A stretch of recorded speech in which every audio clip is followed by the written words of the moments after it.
everyone, and welcome to the daily newspaper analysis, which is brought to you by LawSeco. So, today we have only one article for our discussion, and this article is taken from the Indian Express, the editorial, and the title of this article is The Good Egg. So, basically, this talks about the nutritional value and the importance of having egg in the basic diet, because recently the Karnataka government has decided to include egg into its midday meal scheme. So, what would be the benefits and what is the current scenario of nutrition will be discussed in this article. This newspaper analysis is presented by me. My name is Sheva Khan. I am a BA LLB law graduate and I have completed my law degree from Uttaranchal University with a gold medal in my batch. I have also been a national debater and a public speaker. And here at LawSeco, I'm working as the manager for current affairs vertical and also I'm working as an expert for current affairs. Let's see what is the multiple choice question from yesterday's discussion. The framing of the Indian Constitution was completed in, your options are November 1946, November 1949, January 1950, or none of the above. This is the descriptive question for the day. Discuss how nutrition schemes like the midday meal programs are important for fighting malnutrition in India. So with this, let's see the first article and the only article for the day, that is the good egg. So Karnataka government has added eggs to the midday meals. So let's understand, and of course we know that eggs are a very important source when it comes specifically to protein and various other nutrients as well. So it has actually decided to include the eggs into the midday meal schemes. So as we know that recently only we were discussing about the National Family Health Survey 5 data, according to which 35% of children in India still under the age of 5 are stunted and 20% of the children are wasted. We hope that you understand the difference between being stunted and wasted. Stunted basically is low height as per the age, and wasted is low weight as per the age of that particular child. All right. So basically, stunting is to do with less height and wasting is to do with less weight.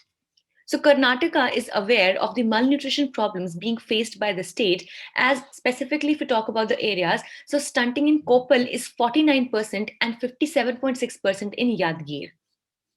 So, disturbingly, both these states are rich and affluent states. Now, what we have to understand over here is that all of these, be it Karnataka or other southern states as well, they are rich states. It is not like they are, they have any kind of economic problems or they have, they are short of any kind of resources as such or something. But still, if the population, specifically the children over there, they are suffering through malnutrition, so definitely that has to be seen. So the condition of malnutrition in Karnataka is worse than the poor states in the northern India. That is why it is a very good step taken in the right direction, and we would definitely say in the right time as well, that now Karnataka decided to include egg in the entire meal of the midday meal. So let's discuss that what does Karnataka plan to fight the crisis and what are the problems faced. Firstly, Karnataka has added eggs to their midday meals to address nutrients like protein, of course, calcium, and vitamins as well. So, this is being done in 7 states with exceptionally poor nutritional health. That is, must be districts, all right? So, in the 7 districts that are exceptionally poor in their nutritional health, like Ballari, Bidar, Kalaburagi, Koppal, Raichur, Vijaypura, and Yadgir.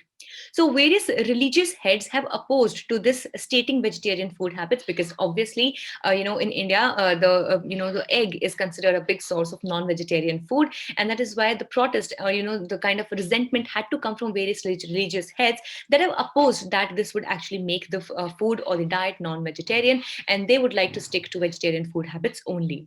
Now, this argument does not hold since, firstly, eggs are being provided to children and lactating and pregnant women across Anganwadis with no religious dissent. So basically, it is not something that they are being provided to some kind of a religious institute or a religious area. Basically, over there, now wherever they are provided in the schools or in the Anganwadis, there particularly there is no as such religious dissent to be seen.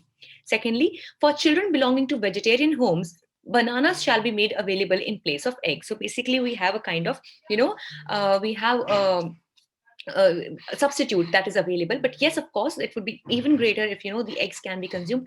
But yes, if not, and someone wants to stick to vegetarian diet, so that a person can stick to bananas also.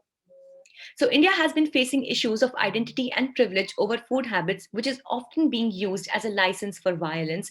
And due to this, as we know that we all of us know about the mob lynching issues as well. So wherein just because of the food habits and the preference that people take on the food habits, we do not abstain from creating any kind of violence in the society, which is very much unfortunate. So, such food bias could be disastrous if it creeps into the policy of a country that is struggling to meet its nutrition needs. And specifically, if we talk about the midday meal, very recently we also talked about providing the fortified rice in the midday meals. But yes, of course, we need to have, since rice, is it's a basic source of carbohydrates, and if it is fortified, then other micronutrients would be provided. But still, egg and foods like a banana, they play a very important role when we talk about the protein, calcium, etc. So the government must stand firm in their approach to better the public policy against such conflicts. So that was all for the day. We hope it was a good session for you all. Thank you so much for staying tuned with Losico. If you wish to download the PDF of today's slides, please be a participant in our Telegram channel.